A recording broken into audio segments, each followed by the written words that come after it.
Welcome to the SuperSpeedway. Welcome to episode 305 of the SuperSpeedway Podcast, recorded Wednesday, December 20th, 2023. I'm your host, Aric Young, and I am joined, as always, by my co-host, James Kuch. James, I don't remember how to do this.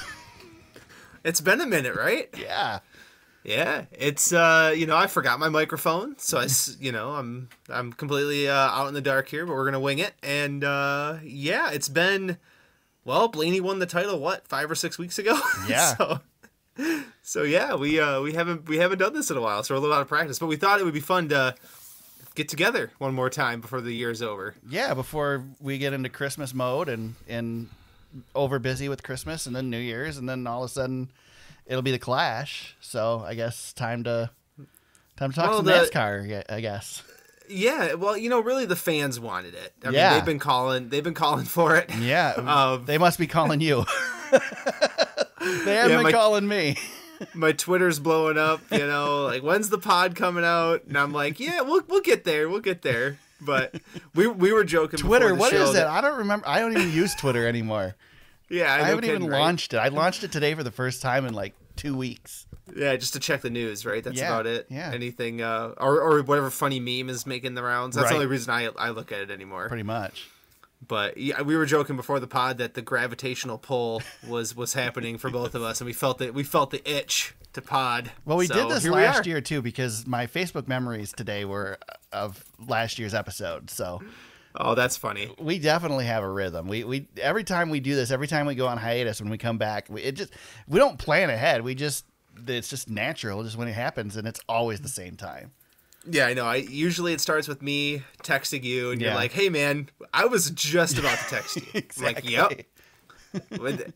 And usually the only reason I reach out is because you're so freaking busy with hockey at this time of year that I'm probably the first one to pick up the phone. So yeah, and it's even worse this year because I'm doing photos for teams and stuff this year. So it's been crazy, absolutely crazy. But yeah, I'm not even ready for racing season to start. And then, I'm thinking about, so Owasso Speedway just posted something about a job fair for positions at the track next year, and like everything's open. And it's like, I'm gonna go check it out, but it's like, man, I don't know how I can even think about stock car racing and what I'm going to do during the summer. Like I'm already conflicted, James, because the ASA tour, the national tour, is running a race at Owasso Speedway this year, but it's the same damn weekend. It's Saturday of the Cup race at Michigan.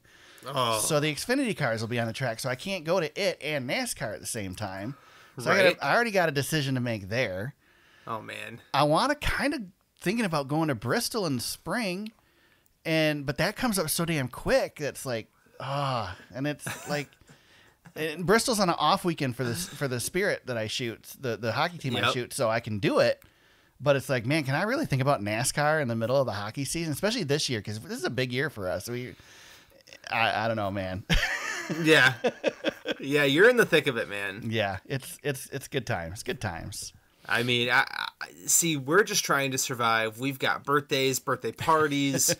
Now we've got friends of kids and their birthday parties, and then Christmas and New Year's. And I'm just like, holy cow. And that's enough for me to keep me busy, and nothing going on like you have, with all the wild hockey stuff that you've got going on. My God. Yeah.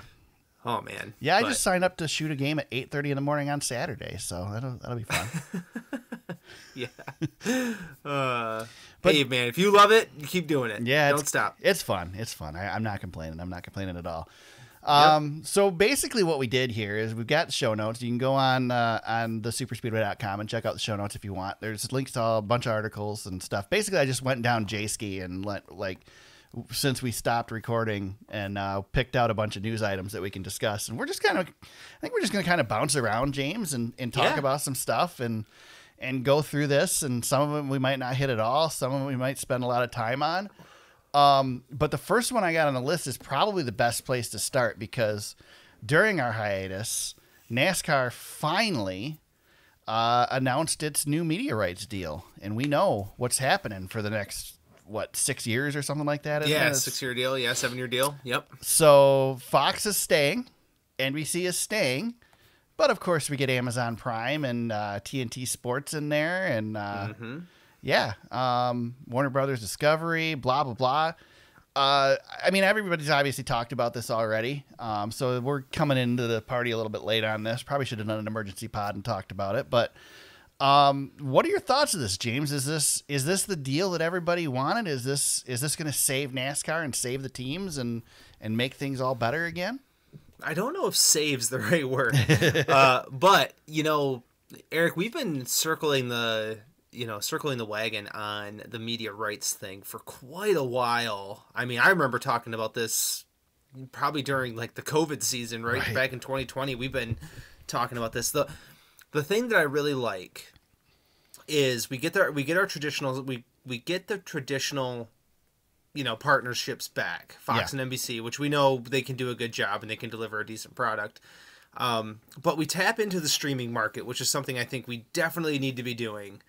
And I think they've got the right partners. They've got partners who want to have, for one, Amazon wants live sports. Right. And they are heavily invested in live sports. If you're going to pick a streaming service that's going to do everything right, it's Amazon, right? I mean, they're investing in everything.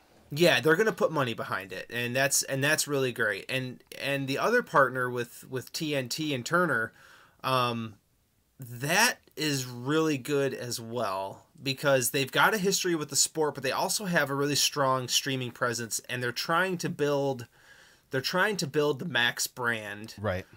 With live sports as well. So that's going to be, you've got kind of an up and comer and an established streamer, and NASCAR can really give them a boost both ways. It's a beneficial partnership both ways, in my opinion. Are you worried about the fact that instead of there being 2 places to try and find NASCAR this year, or in 2024 or 25, that there's going to be now 4 places to try and find it? Is that a problem, or do we not care?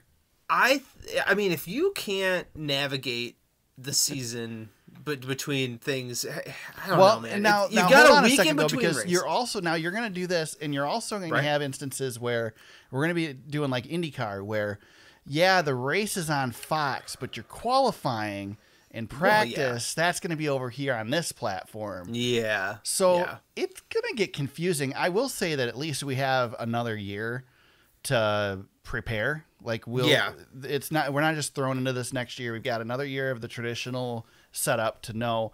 Not only that, but we are not in an ESPN situation where we have a lame duck company that's going to be leaving the sport. Both the companies already covering are going to stay.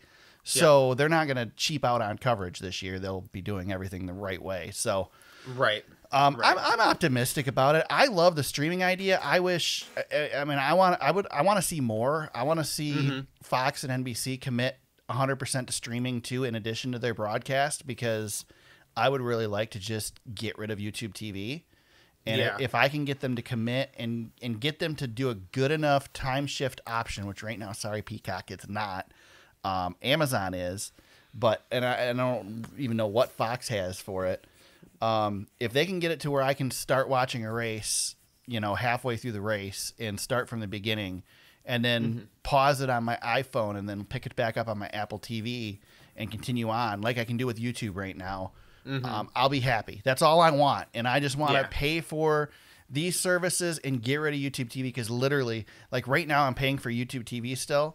And I'm like, I don't know why I'm still paying for it during the off season, because I'm literally I watch CNN and that's the only thing I ever turn on there. So I could get rid of it, and that would save me $80 a month. I know. Yeah. And I'd have the streaming services that I already have, because I already have Amazon, which that's another reason why Amazon's a great one to go with, because if you don't have Amazon, you probably don't have any streaming services, because everybody has Amazon. Right. Amazon's more people have Amazon, I think, than have Netflix, and everybody has Netflix. So yeah, I think Netflix and Amazon are kind of paired. We actually don't have Amazon right now, but we come and go with Amazon. You don't have Prime, man? How do you not deal with Prime shipping, man? Yeah, we don't ship a lot of stuff to the house that way. So all we do. I know. It's but we do get it periodically. Yeah. And we kind of come and go from Amazon. The nice thing with Amazon Prime is like you're getting so much stuff with your membership. Like there's it's not like Amazon Prime is worth it for the 2-day shipping, and it's worth it for the music, and it's worth it for the TV, and then you put all that stuff together, it's like, holy crap, it's worth it, like totally. Yeah. So you got to give the evil genius Bezos a bunch of I already do, because I'm a Washington Post subscriber anyway. So yeah. I'm all in. Yeah. I'm all in on Bezos land. You definitely are in Bezos. I'd rather give my money to Bezos than Musk. Right. You know, I thank God Twitter didn't get the freaking NASCAR season. Well, that's another thing we missed while we were gone, was Elon Musk yelling at Disney. Yeah. Okay. Sure. For the nickels that they spend on X advertising, right. I'm sure that did a whole lot of good. Anyway. Yeah. I think one thing we also need to remember right now is the streaming, like, stratosphere of all things streaming is pretty volatile right now. Yeah. I think some of the streamers, and you know, you kind of talked about it a little bit, like, we have a year to kind of get there, right? A lot's going to change. And I would not be surprised if some of the streamers get gobbled up a little bit here. And when I say that, I'm thinking specifically around the Max deal. That one to me seems like, when I look at Max and Peacock and even Paramount, they seem to be on the fringes, and you know, everything you read and you kind of can kind of gather, like, they're pushing for subscription fees, and I wonder if there's going to be some consolidation with some of these, and it may look a little different than what it even looks like right now. Well, and we're pretty sure at this point too, if you've been watching the news, that Prime's going to look different, because Prime's looking at gobbling up Bally Sports. Yes. So you're going to have a bunch more sports content going through Prime too, just adding to that extra prep that they're going to have before they get NASCAR. Yep. They'll be ready to go. I mean, they're already ready to go. The NFL broadcasts that they've done have been fine. They've done a good job. They had a hard time getting off the ground with the NFL, but that was really their first undertaking, and now I think they've got it. And you know, I think the other thing we can think about too is who's going to call these races. Yeah. And I'm wondering if we're going to see some of the NBC and Fox guys maybe even trickle into some of the streamers. Yeah, and then maybe some other outsiders too. Maybe we get Alan Bestwick back, you know, just as an example. But right, it'd there's be kind of cool opportunities for those guys to. There's going to be more room for them. My biggest concern, James, and maybe it's time for me to get off my damn soapbox on it. But you know, the next item on this list is NASCAR cut the ribbon on their new production facility, and one of the things that was noted in there is the ability to do remote broadcasts. Ugh. And I mean, I guess it's the future. I will say that the remote booth did not bother me during COVID. And I don't know if that was because it was during COVID, so I would have taken anything. Yeah. Or if it was because they just did it right then. I mean, when Mike Joy was doing it, they had the big screen up to where you could see the whole track, and he could still kind of do it the traditional way too. And right. I guess there's ways to do it correctly. And if you think about it, and this is me talking myself off the ledge, basically, you know, Formula One already does this. Any of these sports that race on road courses, any of these racing series that race on road courses already do this. Even if they're at the track, they can't see the track. Right. You know, they're already doing a remote broadcast. So maybe, I don't know, maybe I'm just being a traditionalist and I don't want to see it. Fox does such a bad job with the truck series. Well, that's what I was just going to say. You can't do a worse job than what's going on with the truck series. No. And I don't think that's a remote booth problem. I think that's a Fox problem. That's definitely a Fox problem. Which, great, they're going to have the truck series for more. Yeah. Because that was part of the deal. They could in perpetuity, they get the trucks. Yeah. I think also part of that is NASCAR is doing all of the CW coverage in-house. Right. The CW is not building a roster for their NASCAR coverage. Right. So NASCAR, I think, can do this through the Xfinity series a little bit, and I bet you they'll do a pretty decent job with it. Well, I wonder if we'll see some of that then. That okay, NASCAR now has their own production crew. Does it become NASCAR that supplies the announcers and not NBC and Fox and whoever, you know? Especially for the lower series, yeah, right? I think so. Yeah. So. Yep. Yeah. I think, you know, going back to the point where you said kind of early on too in this discussion, I think if you want to consume everything live, that's going to be kind of tough because of all the partnerships and everything we've got going on. But if you just want to watch the Cup Series and stay tapped in on what's going on with the Cup Series, I don't think it's going to be that difficult. Right. But trying to check out on everything live, I mean, if you're a diehard fan, you're going to find it, but it's probably going to be a little tricky at the start. Yeah, in the same way with the Xfinity Series and the Truck Series, I mean, they're in the same place, so all season long. So it shouldn't be hard to find them once you know where they're at. They're easy to find. So yes, yep. It's a positive thing. There's more money coming in, which is probably the biggest thing. NASCAR made bank with this deal, which hopefully will trickle down to the teams, and we'll see some better things there. Because obviously there's issues, I guess. It's hard for me to say there's issues when they all seem to be making tons of money, but I mean, charters are getting sold, so can't be that bad. So I think NASCAR would probably admit, and I think I heard Steve Phelps say this. I don't want to put words in his mouth, but I think he basically said this deal came up a year too late. Yeah. They wish they could have negotiated a year earlier, and they would have had probably even more revenue from the whole package. But they lost a little bit off the back end of a pretty decent run up until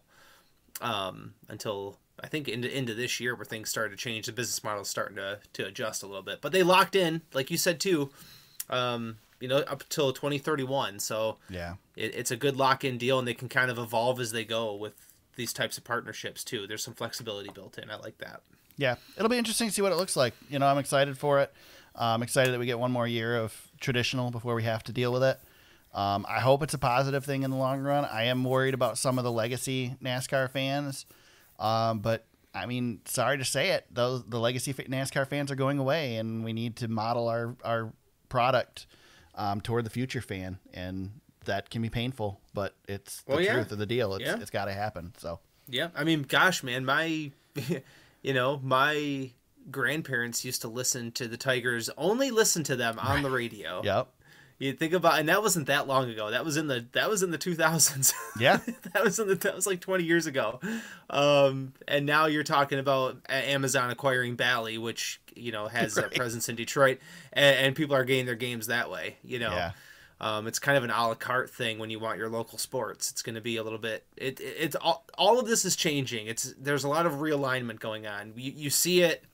You see it across sports. We're seeing it in college football with conferences changing and a lot of wild things happening across all sports. I mean, gosh, basketball did the in-season tournament, right? The NBA did the in-season tournament. That was a complete change, and it's totally built for how can we sell this? How can we package this? That's everything going on in sports right now, and this is all kind of part of that. And I would venture to guess NASCAR with these new partners are going to be looking to do something there too. So, that's what I wonder. Is there an opportunity, James, to do a mid-season points championship or something? I mean, like a summer showdown type of thing. Something. Oh yeah, I bet you there's all sorts of ideas. Screw Denny Hamlin's bracket. Let's crown another champion at some point during the season. We're giving trophies to everybody. Participation trophies all over the place. Exactly. So why not, right? Exactly. Make it interesting. But I mean those things are all made to they're all made to say, like the NBA called it the in-season tournament, right? Yep. Next year that thing's going to be the next Netflix Cup or something. I mean, it's gonna all be streamed on Netflix, or it's gonna be something like that, right? It's gonna be packaged and sold and shoved down our throats that this is important. Mm-hmm. By God, we paid a lot of money to make it important. Just like that new basketball they're getting. When's that coming? I don't know. I keep seeing the stuff about the new basketball on the TikTok, airless basketball. Yeah. Oh, you're in that. I'm sure it'll go over really well because the last time they changed the ball went really well. Yeah, it sure did. I remember that. That was a disaster. Yeah. Let's talk some driver news, James. We've got a bunch of driver news during our break here. I guess we'll start out with sort of driver news. Our champion is engaged. Blaney locked her down. Locked it down. I sent you an article that said Brian Blaney's winning on and off the track, and I just laughed. Yeah. What's his fiance's Miss Hooters 2021? Yeah, something like that. Yeah. He's fan favorite of. Yeah. I'm not gonna go too far. He's doing okay. He's doing all right. He's doing just fine. Yeah.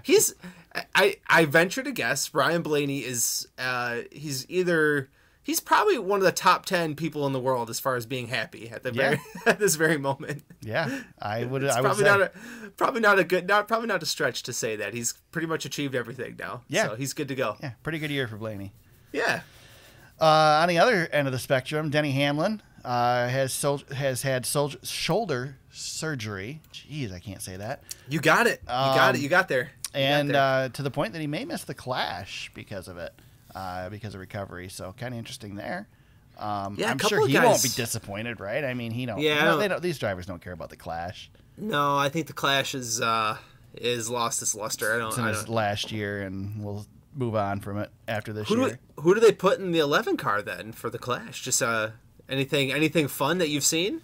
I haven't seen anything, honestly. I literally have been avoiding NASCAR news. So that car's got to run the Clash with that sponsor. So I'm wondering. I mean, somebody in their pipeline will run it. There's got to be somebody there they can put in. They got some Aric Almirola, perhaps. That's a good opportunity. They've got some pretty good a pretty good Xfinity program coming. That's on our notes here, I guess. Yeah, we'll get to that. Maybe we can get to it right now because we're talking about drivers. For the horse. We're doing we're just bouncing all over. So let's keep it rolling. Sheldon Creed announced, shocker, going to JGR next year for Xfinity. Yeah, that was a big big surprise. Thanks to Austin. Did you see that feud is not done with Richard Childress? Yeah. Oh no. Did you see what he said? He said that over the last 2 years, he feels like the only thing missing from his from the only thing holding him back was the cars, basically, is what he said. I'm paraphrasing, but that's exactly what he said. He said if the cars had more speed, he could have accomplished more at Richard Childress. I was like, whoa, he's not done. He's mad. He might not be wrong. We're going to find out. Yeah. Right? Yeah, we will. Well, this is the same thing we said about John Hunter. Yeah. And John Hunter, he didn't win a championship, but by God, that 20 car was legit every week when he was at the track. So, Sheldon Creed, we're going to find out right now. So, Sheldon Creed, Chandler Smith with JGR's Xfinity program, and Aric Almirola will race part-time with JGR for next season. The Aric Almirola, that was fun. Yeah. Because we've been messaging, even though we haven't podcasted, we've been messaging fairly consistently. And we were watching... I saw it on the Twitter that Joe Gibbs had taken Aric Almirola to the Reds. Oh, I almost said it. They went to a Commanders game. There you go. I almost said it. Holy cow! I haven't said that in forever. We'd have gotten canceled. Yeah, that would have been it. Anyway, they were at the Commanders game, and he was telling people, this is Aric. He's driving for us next year. And I sent that to you guys. I'm like, oh, man, the JGR PR department's going to be mad. Yeah. Holy smokes, yeah. Damn it, Joe. But, yeah, Aric Almirola comes full circle. Goes back to the team that basically kicked him to the curb. Right. many years ago. Yeah, there you go. But pretty cool. I think that part-time schedule, he's going to be a problem when he's racing, I think. Yeah, he will be. That car will be a problem, period. So yeah, because he's splitting it with John Hunter, so that's going to be that's an all-star car right there. Yeah, agreed. I mean, Aric's a good choice to fill Hamlin's seat, I would think, right? Yeah, I mean, Aric, he's run there 2 years in a row, so let's keep an eye on that. Keep an eye on that one. That's a good point. Let's see, other NASCAR news. AJ Allmendinger has announced he will return. Well, I don't think he announced, but the team announced that he'll return to the Xfinity Series full-time in 2024 for Kaulig. He will drive the Daytona 500 in the 16 Cup car, which leads me to believe that, although I don't think it's been announced, that the 16 car will be kind of an all-star car for the Cup Series. We'll have a rotating driver lineup or not run the full season. But what do you think of AJ going back to Xfinity? So this news item brings me to a point I wanted to make. Yeah. Can we... I know where you're going. The day before a driver is announced and we have the graphic with the shadow figure in the background. Yeah. Can we, AJ's a great guy, great driver. But do we have to put all the pomp and circumstance behind an AJ Allmendinger going to the Xfinity Series? He got demoted. Yeah. And we treated it like Jimmy Johnson was coming out of retirement to You know, like can we just tone it down just a little bit on the socials? The announcements are getting a little stupid. They're getting a little bit out there. I am bummed for AJ because I mean, I don't know. I think Kaulig's messing around a little bit too much with what they've got going on, but regardless, he'll be in the championship hunt for the Xfinity series. So I guess you got that. Yeah, joining him at Kaulig in the Xfinity Series, Shane VanGisbergen will run the full NASCAR Xfinity Series schedule for Kaulig. Select Cup races for Trackhouse in 2024. I think it said like 30 races. Was it? No. 30. Yeah, I think like 34 races or something. He's on track for. He's got to run. The interesting part with him is NASCAR will not approve him to run the Xfinity Series race at Daytona until he runs the ARCA race, which is the day before. So. That's going to be interesting. Yeah, shouldn't have any trouble though. I mean, he's got to win in the Cup Series. I think you can probably approve him. Right. I don't know, but I know super speedways are a different beast, so I guess I understand it. Yeah. Yeah. His Cup schedule. Let's see if there's any wins in here, Aric. You ready? Yeah. Coda, maybe. Yeah. Maybe. Talladega. No. Yeah. Charlotte for the Coke 600. No. Yeah. Chicago Street, can he win it again? It depends on if it rains. I mean, even if it doesn't rain, he's still going to have the advantage there, right? Because he still has experience on street courses. But it's going to be the gap's going to be tighter from now on. But yeah, he could win there. And then go ahead. I was going to say he's got Watkins Glen in Vegas also on schedule. But yeah. So you like to make the comment in our group chat about the pumpkin, turning it into the pumpkin. Yeah, I like using the pumpkin analogy. Yeah. And I'm gonna throw the pumpkin out for Shane VanGisbergen. We will see turning into a pumpkin. We will see if he turns back into a pumpkin or if he's the real deal this year. Because yes, he went out and won in perfect circumstances for him on the Chicago Street Course. He won his first race ever. He ran awesome at Indianapolis on the road course last year. Didn't set the world on fire, but he ran really well for his second Cup race ever. I think he's a great driver. I think he's going to have a good opportunity. I'm not ready to pencil him in for a guaranteed win in one of those road courses. I made the comment. I'm not ready to pencil him in for an automatic berth in the Xfinity Series Championship as a result of a win. No, I made the comment after he won at Chicago that was good and he'll never win another Cup race again. Yeah. It's hard to say never, right? Because guys with talent will find a way, and he's definitely talented enough. I don't want to take anything away from what he did. He got in a car that he'd essentially never driven before. Not only is it a car he's never driven before, he raced on a track that never existed before, in rain. And also drove the car from the opposite side from what he's used to. Yes. I mean, he shifted with the opposite hand. It was a big deal what he did at Chicago. I don't want to make light of that. But that being said, again, not ready to even pencil him in as a playoff contender for the Xfinity Series because I'm not guaranteeing a win anywhere for Shane VanGisbergen. He's going to have to work for it. And he's in a Kaulig car. And Kaulig, is good and not sometimes. So it's hard to say. I mean, obviously AJ can win in that car in the Xfinity Series and in the Cup Series. So it's an opportunity for him, but would I be shocked if he makes the playoffs next year in the Xfinity Series with a win? No. Would I be shocked if he wins a Cup race next year? No. Do I think he's going to do it? Verdict's out. Yeah. Got to show me something. Yeah, it's a fun debate to have about him. Because I hope he comes and sets the world on fire.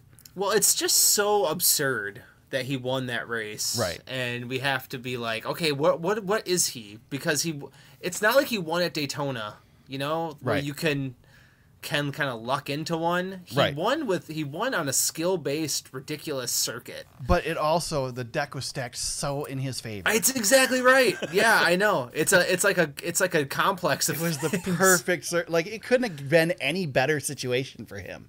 You're right. But I guess the only way it could have been better is if they were like, you know what? We're not going to run Cup cars this weekend. We're going to run V8 supercars, Right. The only way it'd have been better. Well, exactly. It couldn't have been more perfect for him, right? But I mean, we've seen a lot of drivers come from other disciplines and come into our sport and not be able to hold their own to the high level of what we have in our sport. It takes a long time to learn to drive a stock car like what we have. And yes, the gap is smaller now with this new car. But I just am not ready to say, and especially Xfinity, because that isn't the same car. That is a different car. That is our traditional stock car. So that's going to be a bigger learning curve for him. I'm just not ready to say that he's a guaranteed win, but I think he'll do well. Yeah. Yep. So, other driver news, James, probably the biggest one, right? We didn't see this one coming. Noah Gragson going to the 10 car, like that. Shocking, right? Yeah. What took so long to announce this one? I don't know why they waited so long. Hoping that a sponsor fell out of the sky and they actually could put a sponsorship on the car, or what? Oh man! Did you see the news today that SHR's streaming, or their esports team is shutting down? Well, there's just the start, man. Would you call that streamlining everything? Yeah, just the start. They did get Eddie DeHunt over there for Josh Berry's. They did do that. As Josh Berry's spotter. Yeah. That's a good pickup considering everybody else is going to Spire by the sounds of it. Yeah. Spire opened up the checkbooks in the offseason and they've got everybody. Yeah. Yeah. I've been worried about Stewart Haas Racing, but now I'm ready to push the emergency, I'm ready to push the button. Well, and now the boss is busy next year, right? Well, the boss is busy. And the boss can only sell so much sponsorship to those cars. And I'm pretty sure the boss is driving a Dodge too. So we'll talk about that in a second. I don't know. I understand what they're trying to do. Their marketing approach is this is like an institutional thing. We hire racers. Yep. We're not hiring PR puppets. We're hiring racers. And I understand that, but they don't have Kevin Harvick's gone. Right. And they don't have anybody to kind of carry the water for everybody else. And they have no full-time sponsors for the year. All their big sponsors have gone elsewhere. I know Chase Briscoe's pretty much covered. He's got Mahindra and he's got a few others. And Josh Berry's actually in not that bad a shape. But I don't know, Noah Gragson's got nothing. Right. And that 41 car has got next to nothing. I don't know, man. 4-car team with that little sponsorship is pretty stressful, if you ask me. Yeah, I agree. I don't know what they're gonna do. Yeah, I don't know. I mean, we were ready to chalk them up to selling a charter at the end of the season. So, I don't know. We'll see. I mean, they still got Haas's money. So, what is Haas willing to throw in there? Well, he's to keep busy things running? He's busy with his F1. He's busy trying to finish 18th in Formula One. Right. So that money's not stretched that far. Right. Over on that side. And we hinted at it, but the boss man, Tony Stewart, going to race drag racing full time next year, filling in for his wife, right? Interesting. Yeah. So they're going to try to start a family. So Smoke's going to try to become Daddy Smoke. And Leah Pruitt stepping out of the car because you can't. I'm pretty sure being pregnant and doing racing, especially top fuel, it's probably can't be done. Not a great idea. Not a great idea. So they're planning ahead. I don't know if anybody's ever marketed a driver change based on. I won't go into too many details. But we're going to be doing a thing so that this driver can't do a thing. So, right. Yeah. You know what I mean? So, very strange. Very, very strange. How do you think Tony's going to do? I don't know. I mean, he was pretty good in the top alcohol car. I mean, he was pretty good. He was pretty modest about it, that wasn't ready to be in the big car, but he's Tony Stewart, man. He can drive anything with wheels on it. Smoke always has to have a carrot dangling. Yeah. And he's into his 50s now, and he's still still looking for the carrot. You love Tony or you hate Tony, you can't deny that he's a freaking racer. He's a passionate guy. Yeah. He's got plans, right? So this is going to be interesting. I hope he does well. Yeah. I mean, honestly, I'll be checking out some NHRA just to see how he's doing. Yeah, I probably won't. But yeah, it's tough. NHRA is a tough watch. I'd be honest with you. I would love to go to one in person, and that's about it. Boy, if he wins, I don't think this will happen. I honestly don't think. But if he wins a championship in NHRA, let's just say maybe, right? Maybe that could happen. Yeah. Then he'd have IndyCar covered. He'd have NASCAR championships, IROC. I guess you could count SRX. Yeah. NHRA. Like, he's got championships and everything. So that would be something. This is pretty tall order, but maybe he'll win. Maybe he'll get a win. That would be pretty cool. Just got to be quick on the draw, man. That's all you got to do. Yeah. It's easy. It's going a straight line. Just got to push the pedal. You just got to hang on, right? I mean, you either won or lost in a fraction of a second, you know? Yeah. Yeah. I don't know, man. It's more power to him. First of all, I would never strap myself into one of those things. Those things are scary. And I mean, he talked about when he was on Junior's podcast this past year about how quick everything. I mean, you can't react.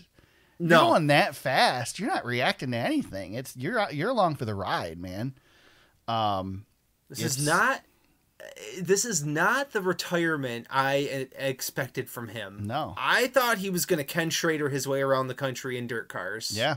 And he's trying to go 450 miles an hour. Yeah, instead he sold his dirt car series, and now he's racing in a drag race. Sold his dirt car series. He's down to what, one outlaw car? I think Schatz is still racing for him, but he's not doing hardly any of that. Yeah. So, yeah, I guess I don't even know if he'll run SRX at this point, right? Right. I mean, that's a good point. I didn't think about that. Yeah. So he's probably done going in circles for a while, if I had to guess. Yeah. So we'll see. Well, there you go. There's your NASCAR or your driver news. We got some racetrack news, James. I guess I didn't put it in the notes, but you just mentioned it. We did find out the Berlin Raceway is getting an SRX race again this year. Yes, we did. Yeah. So I bought my ticket just in case, again, I don't get credentials. Last year was pretty positive that we'll get them again, but I got a ticket just in case.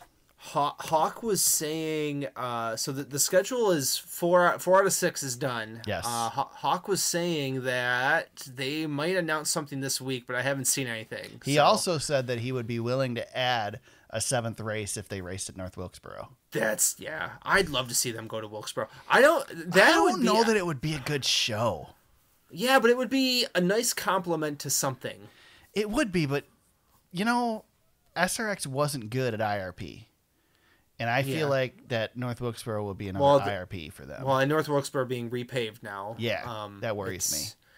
But the SRX cars have a lot of horsepower. That's true. That's true. I just be curious to see what they would look like out there versus the Cup. Because we know what the Cup cars look like, but that's the thing. Like, we don't know what a Cup car does at Berlin. Right. But if we could see the Cup cars and SRX cars at North Wilkesboro, I think it would be a kind of a cool comparison just to see what the product looks like. It would be pretty neat. Just to compare. North Wilkesboro, just great story there. They're going to start and end the Karts Tour series there now, which was awesome because Junior said back during the revival that he would like to see that become the home base for the Cars Tour. And cool that that's essentially happening. Just great to see that place turning around the way it is and becoming what we'd hoped it would be. So it's pretty neat. It's full. It's all the way back now. Yeah. Yep. So good deal. More track news. The Daytona 500 is sold out. Not surprising there, but nice and early for them. And the Cup race at Iowa is also sold out. That's not surprising because they said they're not planning on adding any temporary grandstands for it. So it's going to be a smaller crowd, I assume, than the IndyCar race that they run there. Or that they've run there in the past. But all that tells me, James, is that this track is a temporary spot on the schedule. I hate that. I'd like to see them keep going there. And who knows? Maybe it'll be a big success and they'll have to go back. But I think it's just a stopgap. They're not planning on continuing there. But right. Yeah. Speaking of repave, Sonoma Raceway getting a repave. Yep. Yeah, they did, didn't they? Yeah. That's going to be weird. I don't remember that ever being repaved since I've been watching. Yeah, it'll be interesting. I don't know what to expect there out of a road course that already hasn't been great with this car. Yeah. I don't know. Yeah. We shall see. And I think, did I get all the news other than the last thing I have on here that I want to go on about? Yeah, I think you got it, man. Yeah, Daytona 500 sold out. You got that. Yep. No, I think you got everything except for the last one. So yeah, we bounced around pretty well. Well, hold on. Did you talk about the Daytona repave? No, I didn't. That's right. Daytona, they paved the grass in the backstretch. Yes, after the Ryan Preece calamity. So that was the only other Daytona track news that we had. And that wasn't even really announced. It was just seen during 24 hours testing. Yeah. People were like, "Hey, did you guys fix that?"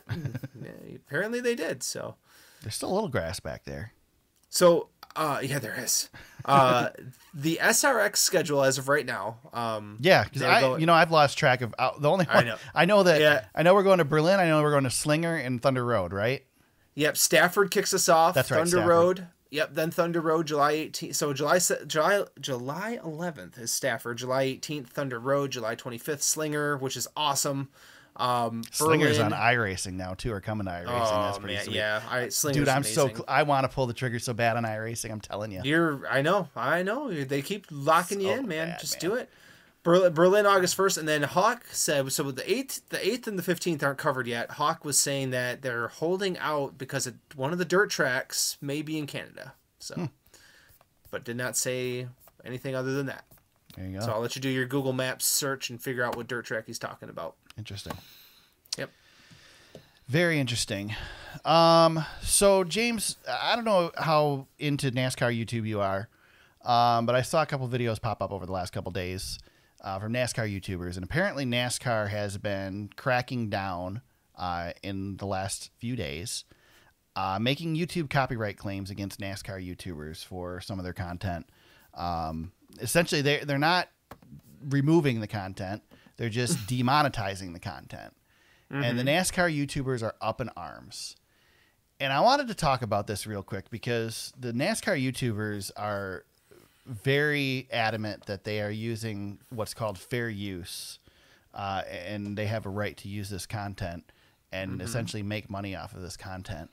But my argument on this whole deal is that I am willing to bet that 99% of these NASCAR YouTubers who are claiming fair use have never consulted an attorney regarding fair use, nor have they probably even read the statute to know what fair use is. But it's not what they think it is. Mm-hmm. And these guys that are in an uproar over NASCAR claiming the content, I watched a video today and I don't remember who it was from, so I apologize that I don't have the name of the person. I don't really want to call him out anyway. But he's talking about how, NASCAR, that's not NASCAR's content. Yes, it is. Everything that happens in that freaking racetrack is NASCAR's content. And I'm sorry, even as far as you standing in the grandstands with your phone taking video, NASCAR can claim that. It's their product. Yeah. And fair use does not say that you can put crash videos on YouTube and use their content because you're using it in a different... That's not fair use. That is not fair use at all. As somebody, and I'm not an attorney either, but I work for a newspaper and we have a legal team, and we've discussed fair use and what we can use. And a lot of people think that, somebody posted something on social media, we can just grab that and use it. It's free to use. It's out there on Facebook. No, it's not. That's not fair use. So... people think they can post an original clip, but then edit over it some audio and a little image or something and say, I made it my own. Yeah. Which, no, that's not how that works. I've been around long enough to know that's not how that works. Even so far as, let's play a clip from a race and talk over top of it and analyze it. That's still not necessarily fair use. There's still a challenge there. So NASCAR is doing everything in their right. I think the only thing that NASCAR has done wrong in this deal, I think, is that they haven't done this sooner. The fact that they've gone as long as they have without making claims and stopping this stuff. And I don't want to poo-poo on the NASCAR YouTubers. Good on those guys for making a living out of this. And I know some of these guys are making a living on it, and this is going to cost them their living. But if you make your living on somebody else's product, you also run the risk of losing that when that product is no longer available to you. So, I don't know. I was just frustrated because these guys are up on their soapbox talking about how NASCAR is coming after them and NASCAR is the big bad guys in this situation. They're not. they're just protecting what they have the rights to. And with a new media deal and new media partners, it's not surprising. Yeah, I don't know if you want me to use names, but I just stumbled across a NASCAR YouTuber, and let's not. We won't name them on the show. We won't name names. But this person actually, this is a tough one because this person actually does do his own stuff, and has authored some books and things, and he actually got some of his copyright back. I'm seeing. Okay. Well, in NASCAR is probably just doing a blanket thing, and there probably is an opportunity to challenge some of it. Yeah. And I mean, it's no different than like when we get a credential to a NASCAR race, there's terms on the back of the credential, and there's more terms that you can look up, and it tells you what you have the rights to and what you don't. Right. And you don't have the rights that you think you do. Basically, this is NASCAR's playground. They own everything in it. It's no different than the NFL. If you go to an NFL game, you can't broadcast that, out there.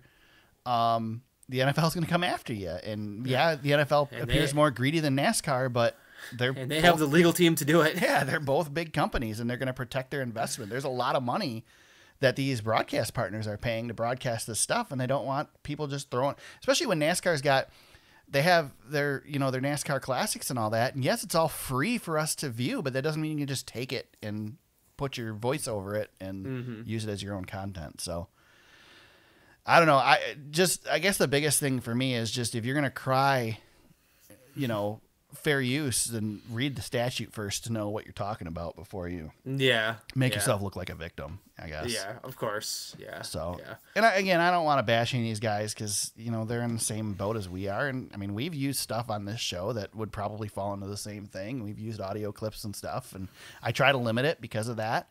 But we also don't make any money off this show. We don't advertise. We have no advertisers. We've never, I used to get a little money through Patreon, but that didn't pay for the website that we hosted the show on. Right. Trust me, spent a lot more on this show than I've made on this show by a long shot. So, and we're not trying to make a living on it. We just do it because it's fun, and we figure you guys like to listen to it. So we just like to hang out and chit chat, man. That's about the gist of it. We're just fans. Yeah. But anyway, I wanted to talk about it because it's making the rounds on YouTube, and I'm seeing a lot of sad, sorry cases on there, and I feel for those guys that this came as a surprise, and maybe NASCAR should have done a better job of communicating it, especially with some of them who probably have been credentialed at races, and NASCAR has their contact information. So there might be a better way to do it than what they've done, but they certainly can't claim that they're victims in this situation. So. Right. And if you are doing the right thing, then challenge it and win and get your stuff back, But I have a feeling that a lot of them are going to find that what they're doing does not fall under what they think it falls under. So. Yes. Yep.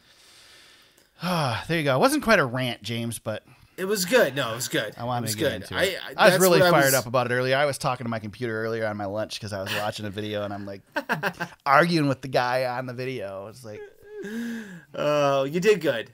You did good, man. You did really good. Like I said, I'm not an expert either, and I really, I learned a lot in the last year or 2 years about fair use stuff I thought was fair game that's not. So yep. And what it all comes down to really is how good your attorney is and how much you're willing to fight it, because whoever's got the most money is the one who's going to win in the long run. And trust me, NASCAR's got a lot of money. Yeah, they're going to be fine. Yeah. They just signed a big deal. We know how much money they're getting, right? Yeah, so. Yeah, we got a pretty good idea. Yeah. So Aric, we were talking at the very top of the show. Yeah. We're talking about streaming and how things are going to change fast, right? Yeah. An article from 3 hours ago on Axios. Warner Brother Discovery in early merger talks with Paramount. Oh, jeez. So that's going to change. You know what's going to happen is pretty soon TV will be gone. The streaming service will all be in a package online. It'll be called cable. We'll be doing the same thing again. We'll be paying $80 a month for all the streaming services at once. Yeah, it says. Let me see. Because we were talking about this. It's just so funny how this happened so quickly. That's funny. Could discuss how companies can complement each other. They want to build a platform better to rival Netflix and Disney Plus. Unclear whether Warner Brothers would buy Paramount or its other parent companies. So, yeah, something to keep an eye on. All I know is that Amazon can't gobble up Bally quick enough because I want to watch the Red Wings, and I can't because I don't want to pay $20 a month to watch the Red Wings. You actually have a good team for the first time in like a decade, so... Yeah. I know, it's almost worth it. I've been considering. So close. When they signed Patrick Kane, I'm like, oh, man, They're going for it. Gotta do it, man. I gotta do it, but I haven't pulled the trigger yet.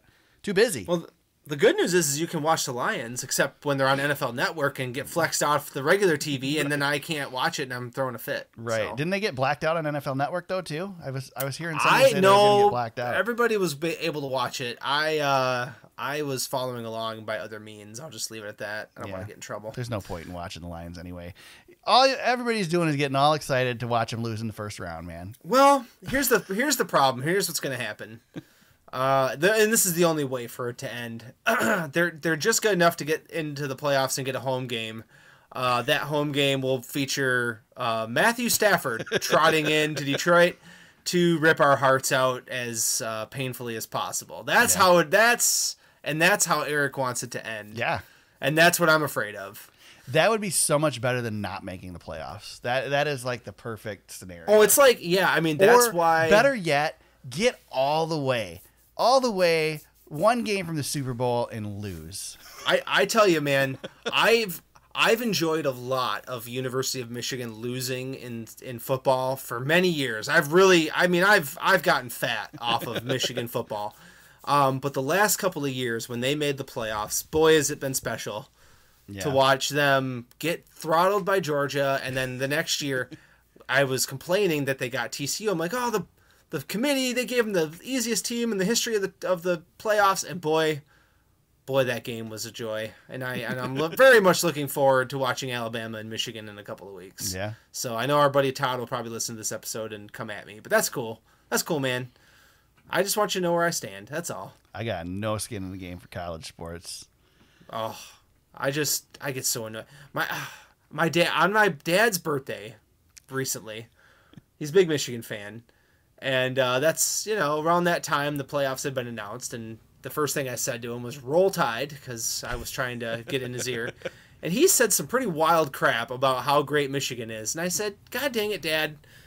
We do this every year. And you just, this is why. And I said, this is why I act the way I do. I get all defensive and I have to be a hater. And it's because you guys say wild crap all the time. Anyway. Now I'm done. That was my rant. Yeah, all I know is that when Jim Harbaugh ends up being the Bears head coach, I'm gonna have to stop watching the Bears. So. Oh God, that would be great. I'd have to see that guy twice a year in the division. I don't know what I'd do. I would be so mad. Right now I'm cheering for the Chargers because they want him to. Apparently, he's going to the Chargers. I would probably. Peace out, man. Guess. Peace out. Get out of our lives, man. Yeah. Did Denny Hamlin's daughter? Did you see this video? I did not. I saw it pop up, but I have not watched it. Apparently, Allmendinger has a new nickname because she couldn't remember who he was, and I think she called him Almond Joy. And I think that's going around the internet, so I have to watch it again to double check because I didn't catch that the first time. But she didn't know who Austin Dillon was. That was pretty funny. I think because Almond Joy. I think that's how Jeff Burton pronounces it, isn't it? That might be it. Maybe that's why. Maybe that's why she said it. I swear, Dale Earnhardt Jr. and Jeff Burton got to be the most excited people that Almirola's not racing in the Cup Series anymore. Yeah. Oh man, I'm trying to think of any other funny things that have happened while we've been away. I truly enjoy the internet. I mean, I get on Twitter sometimes, and people are so much more creative than me. Yeah. Everybody's a better troll than me. Everybody's better at making funny memes than me. Yeah. And I dip my toe into it. I'm just not good at it. What's your favorite paint scheme that's been revealed so far? Oh, the Napa one's not bad. Napa one's pretty good. I like the blue on the Napa. I gotta say I like the Napa one. That one's Napa not too one's bad. not yeah. I don't like the updates to the Fastenal schemes. They're more black this year, I think it is. There's something different about them I wasn't a fan of. What do you think of the controversy that is basically going around the designer community that cars are being designed specifically to get around the laser scanner? Duh. We've done this forever. This started when I saw it coming around when William Byron's schemes came out, I think yesterday, and it's kind of started circulating that he has a bunch of black in places where it makes no sense to have black. Mm-hmm. And it's like, well, yeah, I mean, they're trying to do a thing. But it's not, not the end of the world. So NASCAR. Noah Gregson's car is going to be all black with nothing on it. So yeah. I mean, so just update your fix a scanner then if they're getting around it, Yeah, no that's kidding, that's right? what these guys do is they work in these areas. That's not surprising. Well, people are like, well, paint schemes should probably, paint schemes need to be blah blah blah. Yeah, I'm like, paint schemes suck anymore anyway because ever since Sam Bass stopped designing them, they're not designed for the grandstands anymore. They're designed for the promo shots on the internet. And they look like hell on the racetrack because they're too intricate and they don't look good anymore. There's very few good paint schemes anymore. I think Noah Lefty does really good work. Yeah, Lefty does a good job. Although he did make a scheme with the Hooters car that resembles Tony Stewart in 2008, which I noticed immediately. I think you're stretching a little bit, but I mean it's fairly close. Yeah. But he does such a good job. I mean, I know he did work with the new 60 car for RFK that's going to be running in Daytona. Yeah. With David Reagan, that was another driver announcement that I was like, huh. Yeah, right. That one was the one that put me over the edge of this. That one did it for you? Yeah. Like, really, we're going to make this big of a deal over David Reagan. Oh, man. Speaking of drivers, Jimmy Johnson announced his part of his schedule for next season. He did, yeah. The tracks he's good at. Yep, he's going to try that. What do you think, speaking of Jimmy Johnson, what do you think of that ugly Camry? It's bad. The new Camry looks so bad. And I was going to go there and bring that up to see what your thoughts were on it. Well, I made the joke the day before the announcement that said, I said it right before they even announced it, that I am looking forward to my disappointment in this race car. and it delivered more than I thought. I don't think it's as bad as people think it is. It just looks so bad to me. The problem is that the Supra looks really good in the Xfinity series. Well, and the Camry, was a good-looking race car for a couple of years. Yeah, it doesn't look as good as the Camry, but I don't think it's that bad. The old Camry, we should say, last year's Camry. Yeah. The Mustang looks phenomenal. I think the Mustang. I like the old Mustang better though. This one's got some potential though. I mean, the lines on it are awesome. I thought last year's Mustang was so good that I thought the Mustang all along since we've gone to the next gen car has been the car. So I'm a little disappointed. And you, I think you made the joke that Chevy will be gone and it'll be a Cadillac. Yeah, it's not a joke. There's a good chance that they might.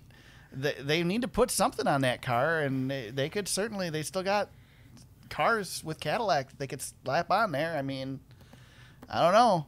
That was one of the rumors I saw that they might go with one of their alternate brands. Well, Cadillac's getting into F1. Is Cadillac the new racing brand? Exactly.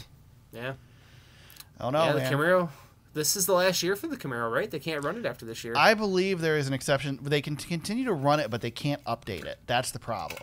Mm-hmm. So they can run it pretty much as long as they want to, but they can't update it. So if in order to make an update to the car, the production car has to change as well. So you'll not see a new nose on the Camaro. Yeah. Without a new car, so they'll have to change it. Yeah. Yeah. Yeah, they're already behind. I mean, at this point, both the other manufacturers have new bodies, so you know that Chevy's got to be behind, right? I mean, they've lost ground. Or Chevy is is in the lead for a little while longer, but while they continue to massage the car. That Mustang looks like it's going to be something. Yeah. To me, I mean, just looking at it, and I'm not an expert on aerodynamics, but that car looks like it's built to kick some butt. So we're gonna find out. Yeah. Anything else? The James? Fords need it. So, I wanted to ask you about High Limit and your thoughts on how High Limit is coming for the Outlaws. Like, they're coming for them, and they are stealing some of the studs out of the Outlaws. I think it's pretty interesting to see what Larson and Sweet are doing over there. They're definitely trying to make something. Big money payouts and big events. They are building something there. Here's the thing with that. First of all, let me say I'm disappointed in both of them because there's not a race in Michigan for either series next year. Yeah, not yet. Yeah. I guess I think there's a couple unannounced dates for High Limit, but they're not going to be in Michigan. Well, where can they race? I mean, where can they race now? There's not a whole lot of options for them. I mean, it depends on what you do. I mean, obviously they raced at Tri-City last year with the All-Stars. That's an opportunity. I mean, I-96 is in question whether they're even going to race. I-96 they have an ownership problem. Yeah. So I guess if you're not going with Blackmer, with Merritt or Tri-City, you're kind of stuck there, really, I guess. So yeah. I think there's one other one. There's another dirt track down towards Indiana that they could run at. Yeah, you can't run like Mount Pleasant. Like no, all the tracks by us. Mount Pleasant. I mean, Tri-City was a stretch to run there. Yeah, and Tri-City's going in a direction that's not. Yeah, we'll see what happens there.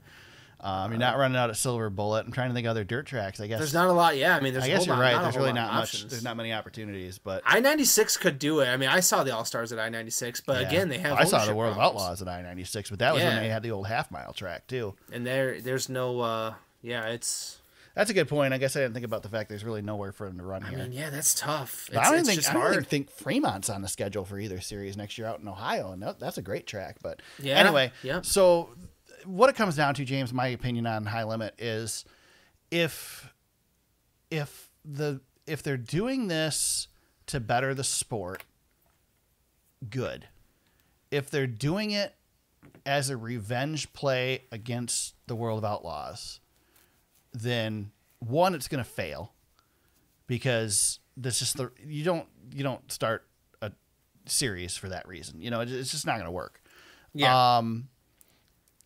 But then it just doesn't do any good for anybody in the long run.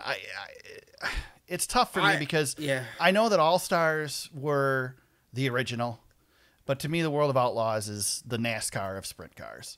And to see the World of Outlaws getting basically kicked in the crotch kind of sucks. But these guys race a lot of dates. They race for not a lot of money for a national series. I mean, good on them for getting what they need, you know? I do believe in my heart of hearts, like, I believe Larson and Brad Sweet are passionate about dirt racing. I think so too. I don't think they're trying to kill the Outlaws, but I think they're trying to change the game to make it. They want to make dirt racing. They're trying to make a NASCAR for dirt racing. But the tracks that they're racing on support? So NASCAR, the reason that NASCAR struggles is because the tracks can't afford the sanctioning fees to run the series. That's why the Xfinity series and the Truck series race on the same tracks as the Cup series, because nobody can afford the sanctioning fees to run them elsewhere. Yes. So is High Limit going to put themselves in that situation where these rundown tracks all over the country that they race at can't afford to bring the series in? I think what they're trying to do is kind of what like Trackhouse is trying to do with their team, is they're trying to change the model. Yeah. And they're either gonna strike gold, I think, and find some success, or it's gonna flop. Mm-hmm. I mean, that's the only ways it can go, right? I mean, there's no in between. They're not just gonna run the middle. Like it's.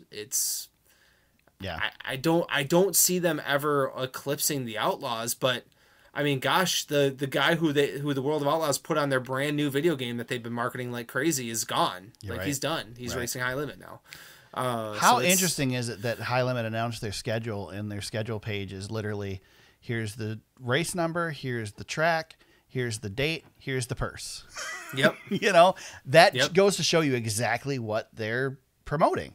Yeah, they want these drivers to make a good living on dirt racing. And can you, you can't argue against that if they can afford to do it, right? Yeah. If it doesn't price anybody out, then I guess it's a good thing. Yeah, and it almost seems like, I don't know. Like, I don't know what the future holds. Like, I don't think there's a merger that's going to take place. Like, the Outlaws and High Limit are going to buy each other out. I don't think it's going to work that way. It's an interesting change of course because, again, I saw the All-Star Sprint cars this past season at Tri-City. And I've seen the World of Outlaws in person before, too. And, of course, it wasn't one of their big televised shows that I saw. But it's... I don't know. It's a really interesting shift from the essentially weekly touring series like you would see at any racetrack around the country, that level of racing coming through to now, like you said, almost NASCAR level. Mm-hmm. The boom that it's, I don't know. It'd just be interesting to see whether it looks out of place at these little rundown racetracks across the country. Yeah, I guess we're gonna kind of find out, right? They're expanding and expanding quickly. I'm not bad mouthing the tracks across the country, but dirt tracks historically, there's a few of them that look really, really nice, and there's not a lot of money in track ownership to begin with, and dirt tracks especially, So not every dirt track is Knoxville and Eldora. Right, exactly. They don't look that way. Right. Now they are racing on Eldora quite a bit, and I think Knoxville quite a bit, if I remember correctly. But yeah, they got big people, and people want to see those races. They're going to come out for that. Yep. So interesting that they have the money series in the middle of it too, to give the midweek races for the big guys to race still, and not miss out on the fact that it's a full series now. Yeah, so and cool. I think if they find the right television partner down the road too. That could help them quite a bit. It's interesting because right now they have the deal with Flow. Yep. And I think Flow is growing, man. And so is... I do too, yeah. What is the Dirt Vision is what the World of Outlaws have. And essentially we've got a World of Outlaws High Limit war as well as a Flow Racing, Dirt Vision war. Yeah. Somebody's going to come out on top. They both can't exist forever. Well, I can tell you, I'm a Flow subscriber, so. Yeah. Not that I don't like Dirt Vision, but Flow's got the asphalt stuff too, and so that's what I got. And I could see Flow being acquired by a big. I was pissed off that Flow didn't have the Snowball Derby anymore. That bummed me out. Yeah, the Snowball Derby got kind of shafted this year. Yeah, it's weird. Of course, then I had the opportunity to watch the Dirt Nationals at Gateway, and I didn't watch any of it. So, and the Chili Bowl is kind of a mess now too. So some of the grassroots dirt movement, there's a big shift going on there. But again, that goes back to something else we said at the beginning of the show. Sports are changing. There's a lot of money to be had, and sports are changing. We're in a transition period, and it's going to be uncomfortable for a bit. Yep, and the dust will settle, not to use a pun there since we're talking dirt racing, but the dust will settle amongst all of these things eventually. Because we can't be grasping for money all the time. So right. Well, I guess we can, but a limited amount of it too. So yeah, a high limit amount. Yeah. Wow. There you go. Well, on that note, James, you got any checkered flags this week? Yeah. I was gonna shout out somebody I've shouted out before, but a guy I've kind of come across who's local to us. He just finds these pictures and shares them. NASCAR picks that go hard, and he does it on Twitter and it's on Instagram. But Dale Jr. retweeted him, and I was like, holy crap! He got a huge pop from that. Like we're talking 6-digit high numbers on his post. I was like, holy cow. And I'm like, I was kind of jealous. I'm like, dang it. I got a retweet from Dale Jr. once, and it was only because it was promoting Dale Jr.'s show, not mine. Right. So I was like, dang it. But I thought it was kind of cool. I mean, it's just it's just one of those accounts that just has fun with, just has like kind of what we do, man. Just fun with the sport and is passionate about it and wants to share something that they like. And Dale Jr. gave him the go ahead. I was like, God dang it. So I thought that was kind of cool. That was something that happened over the break that I thought was kind of fun. So I like it. Yeah, there you go. So I want to shout out. I've stumbled across this tonight just on accident, James. The Detroit Public Library has a bunch of photos. If you search on there, actually I searched through Google and found it through Google Images, but the Detroit Public Library has a bunch of photos of the construction of Michigan International Speedway. Oh, that's cool. And it is really, really neat. It shows them, what the grandstands looked as they were partially constructed. The way they've got some overhead shots of the track as they were building it. Some of them are mislabeled. Like there's ones that talk about the culverts for drainage, which are actually the tunnels in turn 1. But whatever.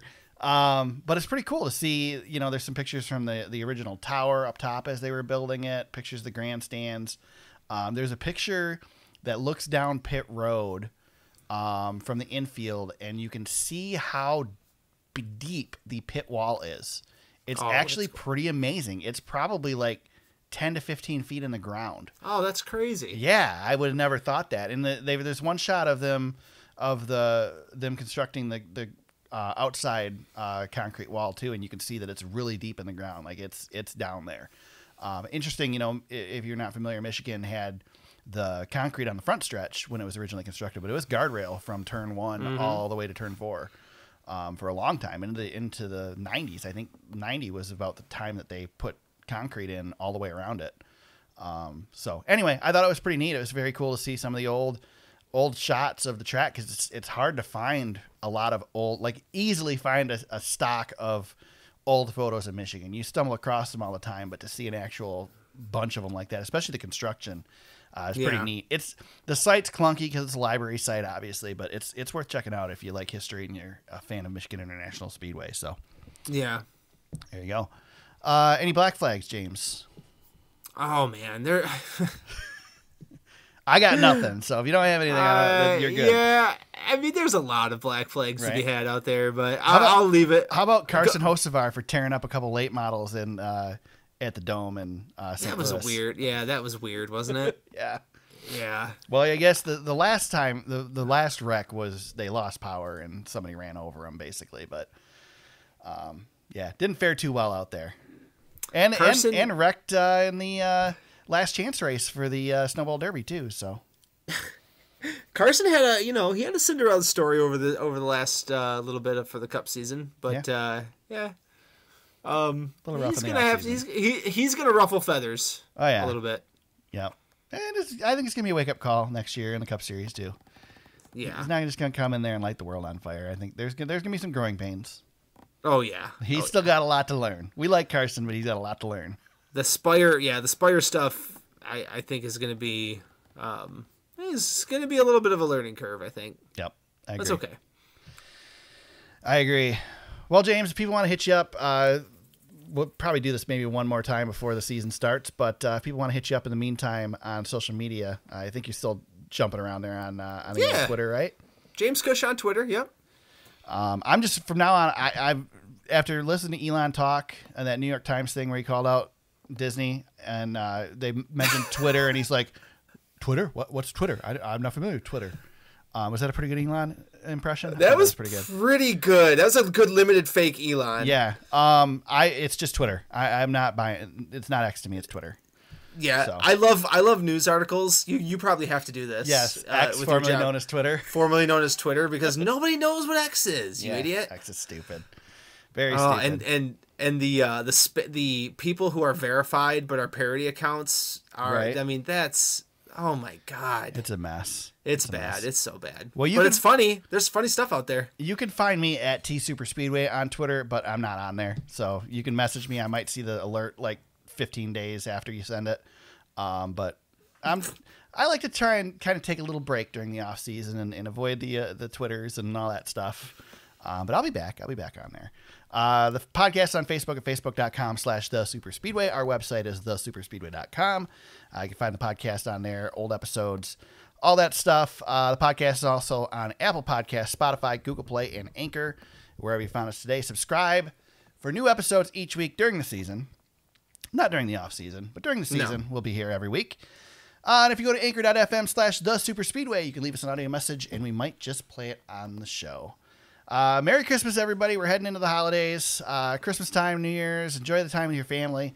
We'll be back again sometime, probably late January before the Clash, to do this whole thing one more time and get ready for the season. It won't be long, James. We'll be talking about the Coliseum. So yeah, click back, listen to some old episodes, and prepare for the new upcoming season. Until then, everybody, let's go racing.